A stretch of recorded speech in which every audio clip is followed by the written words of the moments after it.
Morning guys, Moorhuhn here. Today I went a bit into testing out beginner strats or early mapping strats with the idols.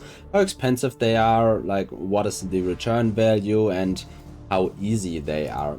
For this I went through the list of idol setups I provided in my last video, and we picked 3 out that seemed kind of promising. The first one I was testing was the Trial of Ascendancy Rush, which did work out very well. I'll show it in a second here. The second one we tried was Blight, which was kind of fun, but I do have to say that it's kind of not problematic, but I tried to go a bit deeper in the strat and tested out some stuff, and it sadly is bugged at one point. Because it does... I would usually ignore traits while making videos, but it's kinda unignorable. But... let me phrase it different. The idea of the strat is to farm Blight Ravaged maps, and doing so by going into a small map and doing the Abyss fast, and then with the, not the Abyss, the Blight, and then with the Scarab that converts the maps. And then I thought, okay, this Scarab also does spawn a lot of bosses, so we put a chance, this is there, and we add the chance for Blight bosses in your maps have 18% chance to add an additional reward chest when defeated. I had 5 of those, and this means we have a 92, I believe, percent chance or something. 90% chance of getting an additional reward chest from the line the boss comes from, but this does just not work at all. Just doesn't. So let's oh, I need to make some space. This is kind of sad, so yeah, the Blight does sadly not work as well as I hoped it would, and it also was a bit under-delivering overall.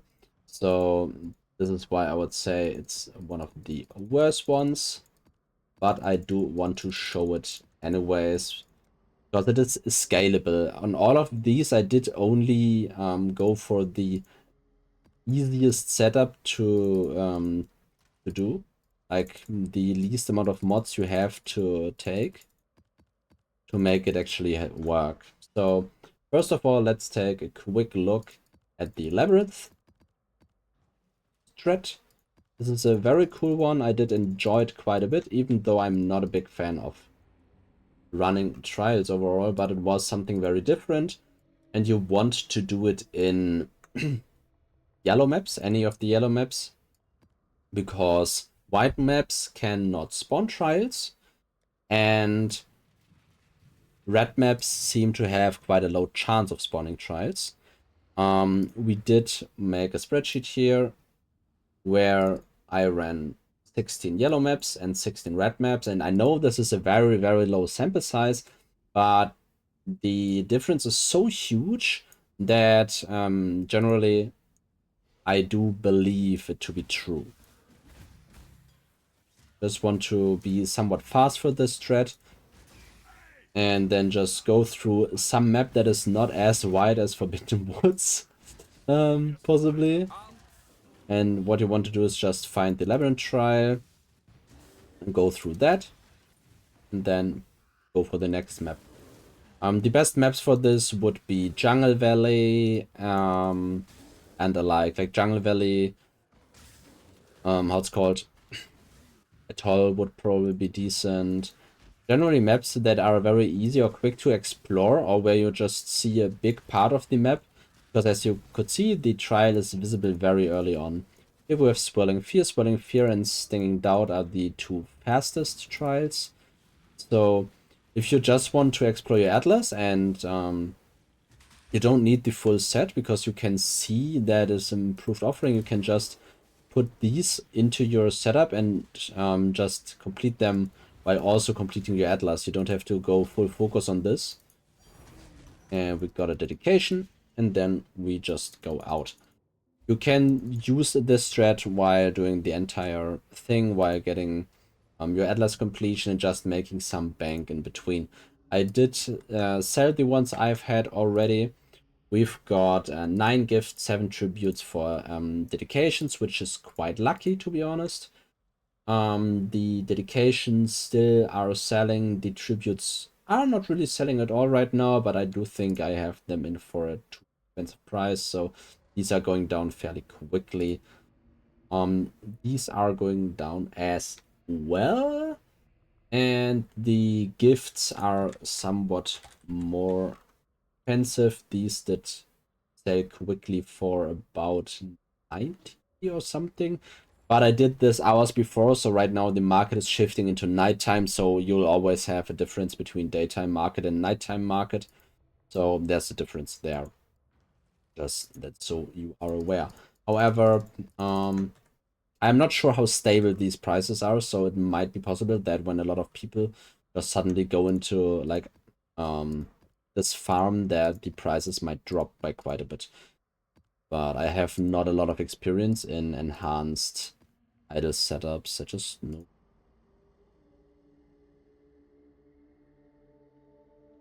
So then the second one, just pressing the wrong button. The second one I was running was the Alva one, and the Alva one is very, very cool.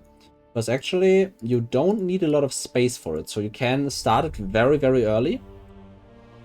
Because all you need is 2 Conqueror Idols.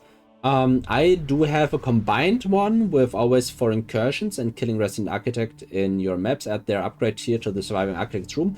You do actually want these split up. I'll explain in a moment why. And then you just need to get the killing non-residential architect in your maps has a chance to add an upgrade tier to the Surviving Architect's room. You would just want to push this above 100%. So just 3 of these with above 30 or 2 with a perfect 50 would do. So technically you can do the entire setup in 3 idols, which is quite insane. Then what you do also need is the Scarab for Alva. You can either use the Incursion Scarab or, as I did, which is not actually good, I just did it for why not, to put 2 more idols in that give the chance to spawn Alva. So I do have 100% chance to spawn Alva, so I don't need the Scarab for it. And that's it. So you can combine it with a lot of strats, because you have basically 2 Conqueror and 2 to 3 Totemic idols with 1 mod each. So this is a very, very cheap, very easy to execute setup that you can go into way before you have all these slots unlocked. It's very big, because unlocking these slots takes time and some endgame progression. So let's just dive into a couple of quick maps here. We'll take City Square for this. I have normal ones, I do. So for this you do also not have to run difficult maps. You could run white maps, yellow maps, red maps. Just pick fast maps. It does not matter at all which kind of map you are running here. All that matters is that you're going for the Alva. And then what you want to do is you do not want to use the Scarab on your first one, and sometimes not even the second or third one. You just want to check the setup first, and you see, okay, we have a corruption chamber and we have no good room here. When you do not have a good room but can upgrade, always go for the upgrades so that it's level 3, because we're always getting 2 upgrades from upgrading. And this means that we are pretty much excluding this room from future reveals. So no temple in the future, or no in this setup of incursions can pick this room because it's level 3 and cannot further be changed. So now what we're trying to do is we build a connection to the corruption room, because what is important is that the corruption room is connected, or the gem corruption or the map, the double corruption room is connected as early as possible. So here we do sadly not get a connection yet. Strongbox and Jubilee, these do not matter, both are irrelevant, and we don't really have to form any connection here because they are not important, so we just leave again. With a workshop, hatchery. Again, hatchery is not what we want. We want the gem corruption room and the double corruption room. These two rooms are the only one that really matter. And here we are getting our connection. This is good, because now we can use the scarab in the next set of rooms. Now we have to quickly get a key. And then make sure that the connection we're building actually works.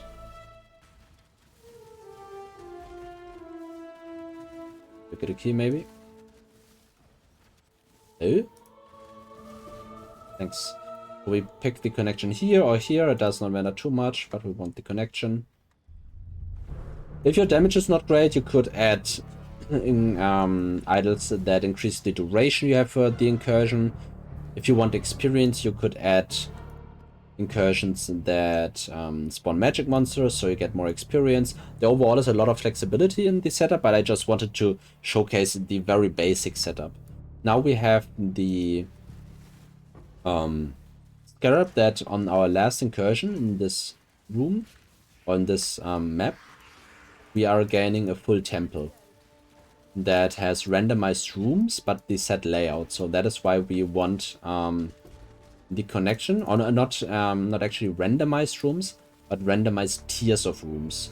So what you're getting now is, in the 4th room, we are getting a temple that has the layout of the rooms we finish the last incursion with, and then has a chance to change the, or just randomly changes all the rooms tier wise, so that we are getting like the tier 1 corruption chamber can turn into a tier 3 locus of corruption, and the chance basically is a 1 in 3. It's higher when you do have both rooms present, then you have a much higher chance of getting a good temple there. Here we get a gem cutter workshop. This is the second one we are looking for. So now we do have basically all the rooms we want. And now what is important is the reason why we do actually want the idols to be apart and not be in one idol, because now we would actually want to take out the 4 incursion idol, so that we can proc the scarab more often. But the scarab is pretty much our best currency maker, or like maybe not the best, but a very, very good one.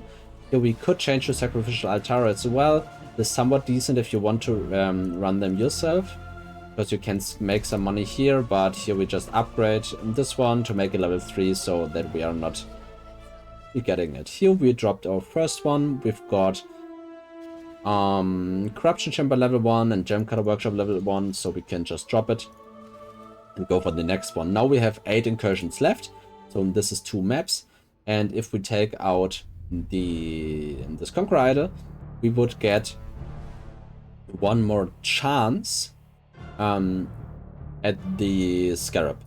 Now we only have 2 more maps, and then we would have 3 more maps and would drop 3 temples instead of 2, so we don't have to do the setup. However, with 4 incursions, the chance to actually gain the room we're looking for is slightly higher, so it does have pros and cons. I just combined them without thinking about them, so yeah, here we're getting the corruption, which is very, very good. And I think at this point it's objectively better to have it in 3 rooms instead of 4 right now. But yeah, as I said, the difference is not huge, but it is there. Again, we just want to pick the right upgrade to get it to level 3, so we increase the chance, increase our odds of gaining the right room.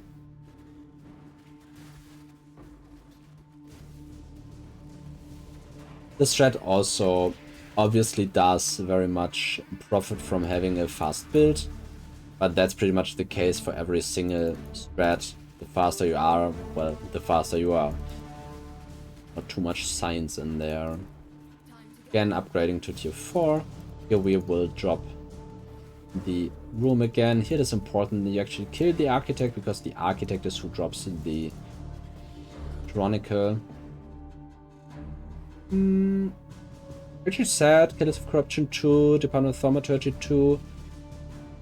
Unlucky that we are not getting one of the rooms to 3 here. Just kill the boss quickly, because I think my... Actually, it was not full. I thought my Ether progression was full, but apparently it's at 25. I'm just stupid. Now our last chance. Again, if we had changed it, we would have one more chance at obtaining it. But yeah. Now we just hope to get the Goyanis Institute to level 3.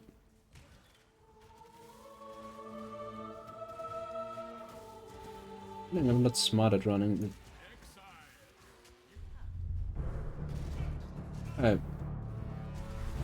Oh, I'm stupid. I just wasted a Scarab because I don't have 100% chance of spawning Alva. I have like 80 or something. No, we actually just have the full temple already. I'm stupid. I'm dumb, but that's okay. We're getting one Locus of Corruption here. Locus of Corruption currently is worth about 100 chaos. Sadly, we didn't get the other ones and wasted one Scarab, so we made about 60 chaos in these 4 maps. I've had some rotations where I've got 4 sellable Chronicles out of 4 maps, which would be 100 chaos per map, or 90 chaos after reducing the Scarab. But overall, it's like very, very profitable, and I really like it. Here I just have these at 150 because these have 2 rooms a lot of the time. You have Locus of Corruption here, and here we have Locus of Corruption and Goyanis Institute. These here go for like 120 maybe, but I reduced them at some point, but I want to show how many I've gotten. Now for the last strategy that I wanted to show, let's quickly drop out the setup.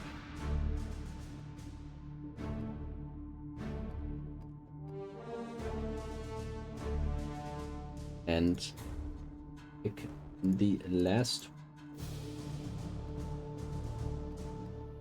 Show how many of these I do actually need.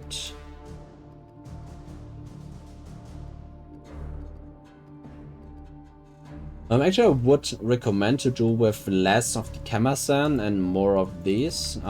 Basically, what these small ones do is make it so the Blight chests have a higher chance of dropping Blight maps instead of oils. The big ones give us 10% chance for chests to be openable again. I did put 4 of these into the setup, and then these the Noble and the Kamasan just make them faster and technically add the chests, but due to the chests being bugged, you kind of don't need as many. And depending on your build, like if you're just starting out, you just don't really want the faster because it just makes it a lot more difficult, and you actually do have to run this at tier 16 in an unfavorable layout, which all are things that a lot of people don't like, because you technically do want like a map with like an as bad layout as you can find. You just wanted to have like very, very terrible conditions for actually running it, because how Blight works is in that you generate these Blight strings on the map, and we have 100% chance, I think. Right, it's 100% chance, right? Remember anymore. That when you have a small map where there's not a lot of room for the Blight to spawn, then what you're getting is like a Blight with 1 or 2 lanes that are stronger, because the game tries to condense in the amount of lanes into fewer lanes. So instead of like 8 lanes with 1 thing, with 1 reward chest, you are getting like 1 lane with 8 reward chests, or 2 lanes with 4 reward chests, or something alike. Why am I so bad at finding the encounters right now? It's crazy. Oh, where is she? Hello?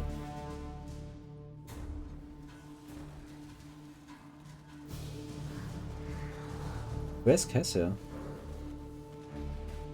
Why is there no Cassia? I feel like I'm doing something wrong here. How is there no Cassia? The boss room? I don't think she can be.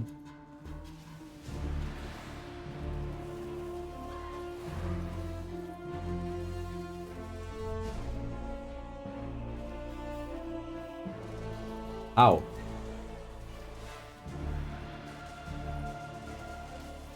Okay, Did I not have 100% chance to get Blight? I'm stupid, I'm sorry.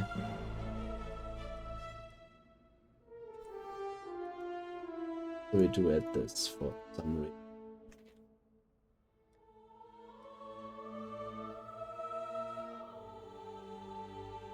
This is not going as planned. You technically don't have to run corrupted maps or anything, you can just run white, because the Blight chests in the normal maps are not affected by map mods as far as I know.